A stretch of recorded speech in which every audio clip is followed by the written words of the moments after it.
welcome to Oga of Insight. I will be your host today, Remy, and I'm going to share with you a story that I don't think you've heard before. Now, before I begin today's story, I want to talk a little bit first about where I discovered this story and where it came from. I was reading a book by Toni Morrison, The Source of Self-Regard. This story is in the very first chapter of this book, and it is an abridged version of another story called The Radiance of the King. The story you will hear is Kamara Leigh's narrative. Kamara Leigh's narrative is briefly this. Clarence, a European, has come to Africa for reasons he cannot articulate. There he has gambled, lost, and heavily in debt to his white counterparts, is hidden among the indigenous population in a dirty inn. Already evicted from his colonist hotel, about to be evicted from the African innkeeper, Clarence decides the solution to his pennilessness is to be taken into the service of the king. Now, let's take a moment and appreciate how the original author is able to handle the perceptions that the Europeans are imposing on the native population. The author goes into detail, addressing three perspectives that Europeans can impose on their ideas of foreignness. 1, that it is threatening. 2, that it is depraved. And 3, that it is incomprehensible. The first one, threatening. Clarence, the protagonist, is stupefied with fear. In spite of noting that the forests are devoted to the wine industry, that the landscape is cultivated, that the people living there give him a cordial welcome, he sees only inaccessibility, common hostility. The order and clarity of the landscapes are at odds with the menacing jungle in his head. Then, the author addresses the second category, depraved. It is Clarence who descends into depravity, enacting the full horrors of what Westerners imagine as going native, the unclean and uncoiling weakness that imperils masculinity. Clarence's blatant enjoyment of the feminine submission to continuously cohabitate reflects his own appetites and his own willful ignorance. As mulatto children crowd the village, Clarence, the only white person in the village, continues to wonder where they came from. And he is often identified as the head of the harem. Still, he refuses to acknowledge them. Kamara Leigh's Africa is not dark. It is suffused with light. The watery green light of the forest, the ruby red tints of the house and soil, the sky's unbearable azure brilliance. Even the scales of the fish women glimmered like robes of dying moonlight. Understanding the motives and the sensibilities of Africans, both wicked and benign, require only a suspension of belief in the unbearable, unbreachable differences between humans. Through the unpacking of this book, we are able to experience a white man's immigration to Africa, alone, without a job, without authority, without resources, or even a family name.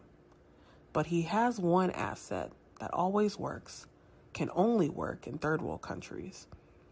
He is white, he says, and therefore suited in many ways to be the advisor to the king, who he has never seen, in a country he does not know, among people that he neither understands nor wishes to understand.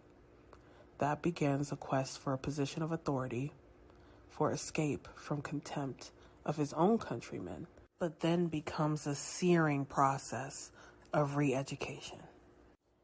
What counts as intelligence among these Africans is not prejudice, but nuance and the ability and willingness to see and to surmise.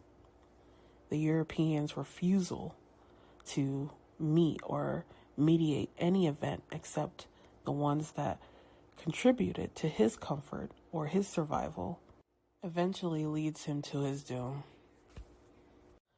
When the re-education starts to take effect and he's actually able to allow the insight to finally seep through, he feels alienated by it. This fictional investigation allows us to see the deracing of Westerners' experience in Africa without European support, protection, or command.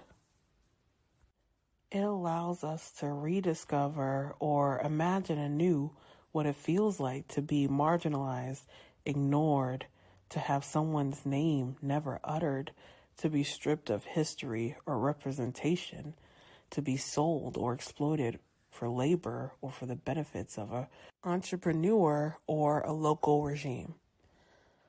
Toni Morrison says, "It is a disturbing encounter that may help us with the destabilizing pressure of the trans-global trends of people.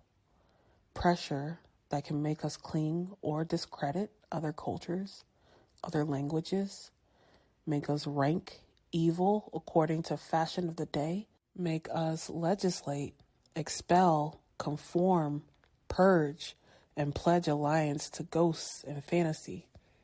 Most of all, this pressure can make us deny the foreigner in ourselves and make us resist to the death the commonness of humanity." Finally, after many trials, enlightenment slowly surfaces in Clarence. Clarence gets his wish to meet the king. But by then, his original purpose has altered. Against the advice of the local people, Clarence crawls naked to the throne. When he finally sees the king, who is a mere boy, covered in gold, the terrifying void that is within him, the void that he has been protecting from disclosure, opens to receive the royal gaze. It is the openness, the crumbling of cultural armor maintained out of fear.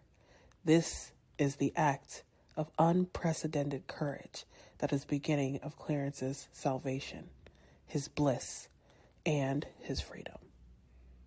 Wrapped in the boy king's embrace, feeling the beat of his young heart, Clarence hears him murmur these exquisite words of authentic belonging, words welcoming him to the human race.